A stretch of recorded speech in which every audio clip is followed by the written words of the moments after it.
Big Boss. What up, dog? But yeah, man, I'm gonna keep this energy going. I'm gonna jump right into my first pick, man. It's one that I had a play last week, maybe on the Saturday show, but it wasn't a part of the Boss and the Sauce show. But actually, the play cash on both sides that I gave on the Saturday show, and that was with Notre Dame.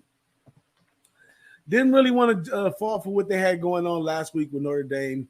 So I kind of played it to the side. It was one of my personal plays, not something that I gave out to the masses. But this week, it jumped. This probably the first one jumped off the page is the 1.5 point spread. Initially, it was Notre Dame -1. They didn't bet it to all the way on the other side of the line. 1.5 over here for North Carolina. And I totally agree with the 1.5 for North Carolina. I'm jumping on North Carolina. I also like the under. I'm sticking with the under. I'm not running away from the under no more. Last week, I got it all the way down to the 0.5 point. So I'm staying with the under in this one. They're on the road, so they gotta do the best they can and what they do best at, and that's defense. But I don't think there's no answer for what's going on the offensive side of the ball. It's obviously the quarterback can barely get the ball out to the great big Michael Myers tight ends and some of the talent that we have over at receiver. And also in the running backs perspective, not quite getting the oomph that we need. No dual backs or nothing, no real threat, just a bunch of guys playing by committee. So they haven't proven themselves as well. Then on the other hand, my man Mac Brown, I talk bad over there about Whack Brown, like you like to say. Whack Brown and Sam Howell last year, but they got rid of the quarterback, and Mac Brown's still here, and he's still progressing. I think he did level up his team this year. It's the first year he got a chance to do the full workouts and stuff without all the COVID stuff. But just a little note for North Carolina that in 2020, it was 17-17 at halftime versus Notre Dame. And in 2021, UNC actually led 20-17 going into the third quarter, but ultimately lost 34-44. But my point is, this team's not afraid to get involved with Notre Dame.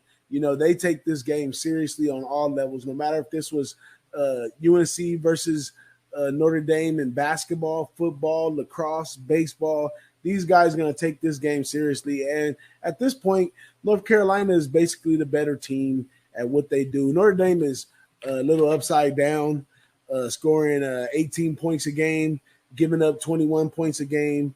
And North Carolina, on the other hand, they off the hook. They giving up, 44 points a game and scoring 49 points a game. So the offense is rolling. And I think there's a misconception with this defense. Although they play really tough on the field, they happen to miss the big plays. They happen to allow the runs and the passing yards to add up on them. And it goes all into the dynamic of football of the offense got to stay on the field long enough for the defense to catch a breath. When you're playing 4 quarters, that gets the best of you in the fourth. So give me North Carolina and also taking the under 59.5 full game. You like that, huh? You're going against your team. 1 and 2, your team. I'm going for the money. That's where I'm going. I know it. Listen, we take money to the bank. We take our feelings to bed. That's all right. No problem there. You know what? I got to disagree with you just a little bit on this one. I got a couple reasons why, but now that Freeman's got his first W, put that one in the books, right? I didn't hear that come off your lips yet, though. By the way, they got the first W on the team, right?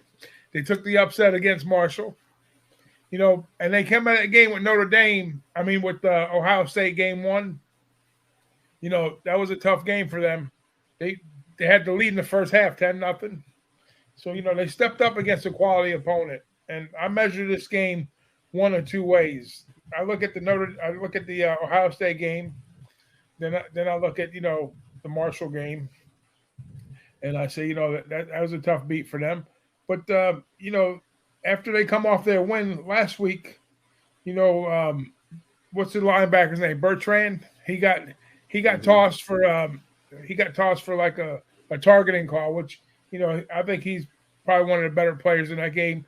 And I did have Cal in that game on the team total I cracked it barely. 16.5. They scored 17. So I cashed that ticket. So I kind of went about it in a different way. I just figured that Cal would maybe score some points in that game. But here again, Notre Dame's 3 games, 2 solid defensive efforts. The really letdown game was, the Marshall game, the big game there. But now Tommy Rees, your OC, with the quarterback Drew Payne, they've been having some struggles without a doubt there. But coming into this particular spot here, like you had mentioned, they have played NC tough up and down the field, both ways, whether they've been lower scoring affairs or higher scoring affairs. And to me, NC is one of those teams that kind of plays to their opponent's level. If you go back and you look at when they played App State, they were marching up and down the field, and then they played the lower scoring games. Whoever they play, they rise and fall to their opponent's level. I think Notre Dame might be up to the task in this one, just to keep it close. They don't have to win, but I do like the fact that they did have that win. They got that first W. They got the monkey off their back now, and I think Freeman will rally the troops and play a solid game here with UNC. That's just my gut feeling. I just got a feeling that there's a good win last week. They got the W. They got that done. Now it's off to bigger and better things. We'll see how they get. I mean, they started out number 5 nationally. Maybe they were overhyped just a little bit, possibly, but I think these boys will play for Freeman. And just like Mac Brown's boys will play for him, I think we're going to see a real strong competitive game. And don't be surprised if your boys sneak this one away. If they sneak it away, much love to them. They hit me in the pocket again. I bought another win for my team. But I know, the team Notre Dame and the school, they always try to hold us up there and give us the benefit of the doubt. But, I mean, when you're bad, you're bad. I just see bad. Even from the Marshall game to the Cal game, I see no improvement. I just seen them playing a team that was less talented, and, the few things that they could do started working for them a little bit. So I wasn't even expecting to win there. So I agree. I'm going to fade them again. I got to agree with you offensively, but defensively, I have no qualms with this team. Like I said, they played maybe a team like Cal's not really a offensive juggernaut. Marshall's got big improvements on the offense. That they had big step up, with the changes over there, especially at quarterback. So, they're raring to go, Marshall. So I'm not gonna say they were sleeping on Marshall, because I doubt they were, but they just executed a better game plan than Notre Dame in that spot. But I have no complaints about the 2 games that they played with Cal or Ohio State. So we'll see what happens going forward. That's okay. Well, let's jump into one of the games that you like here.